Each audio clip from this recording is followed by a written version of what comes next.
Poursuivi depuis des années pour corruption en Israël, Benjamin Netanyahou a adressé une demande de grâce officielle au président Isaac Herzog. Les Suisses se sont massivement prononcés contre l'instauration d'une taxe climatique sur l'héritage des ultra-riches et l'extension du service civique obligatoire aux femmes.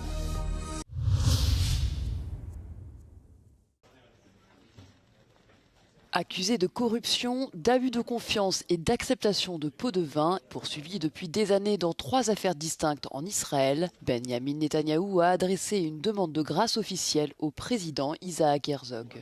Le Premier ministre israélien nie toute culpabilité dans les faits qui lui sont reprochés. La poursuite du procès, qui l'oblige à témoigner à la barre 3 fois par semaine, constitue selon ses mots une exigence impossible à satisfaire. Le dirigeant estime qu'y mettre fin permettrait d'apaiser les tensions et promouvoir la réconciliation générale dans le pays. Le bureau d'Isaac Herzog a indiqué qu'il examinerait la requête du Premier ministre, tandis que l'opposition a dénoncé une démarche portant atteinte à l'état de droit. Cette demande intervient quelques semaines après que Donald Trump lui-même a suggéré au président israélien de suspendre toute poursuite judiciaire. Mr. President, why don't you give him a pardon?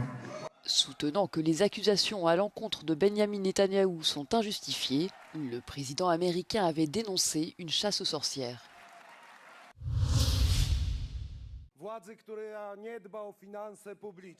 En visite en Hongrie mercredi prochain, le président polonais Karol Nawrocki a annoncé annuler son déplacement à Budapest et limitera son séjour dans le pays au sommet des présidents du groupe de Visegrad qui se tiendra à Esztergom.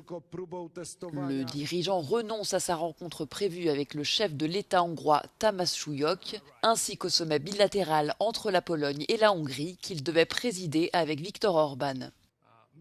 Cette rencontre devait être la première entre les deux hommes depuis la victoire de Karol Nawrocki à l'élection présidentielle en juin dernier. Le président polonais entend par cette décision marquer son désaccord avec la récente visite du Premier ministre hongrois à Moscou.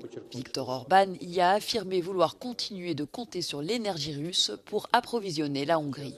Karol Nawrocki a également condamné le soutien de Budapest au plan de paix en Ukraine élaboré par les États-Unis et la Russie. La Hongrie est le seul État membre de l'UE à s'être prononcé en faveur de cette proposition.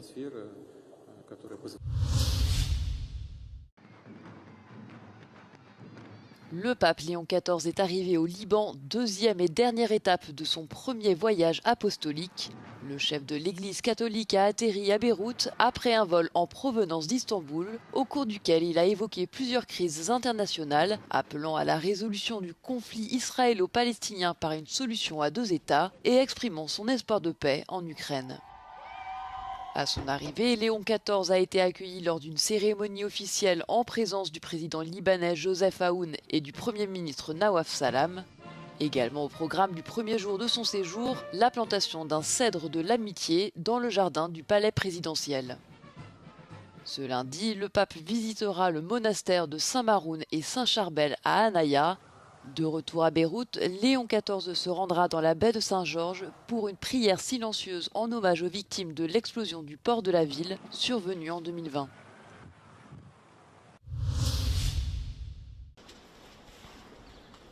Non à l'instauration d'une taxe climatique sur l'héritage des ultra-riches, non à l'extension du service civique obligatoire aux femmes. Appelés à se prononcer par référendum ce dimanche sur ces 2 propositions, les Suisses les ont largement rejetées, avec 79% de votes contre pour la première et 84% pour la seconde. Le gouvernement fédéral se dit lui-même opposé à la taxation des grosses fortunes, pointant le risque de les voir s'expatrier. Wie ich bereits im letzten Dezember anlässlich der Verabschiedung der Botschaft erklärt habe, teilt der Bundesrat zwar das grundsätzliche klimapolitische Anliegen der Initiative. Er erachtet jedoch die vorgeschlagene Finanzierung der Klimapolitik aus mehreren Gründen als problematisch und auch nicht als zielführend. Les partisans de l'initiative estiment quant à eux que l'empreinte carbone des plus riches est supérieure à celle des autres tranches de la population et qu'ils devraient davantage contribuer aux solutions climatiques.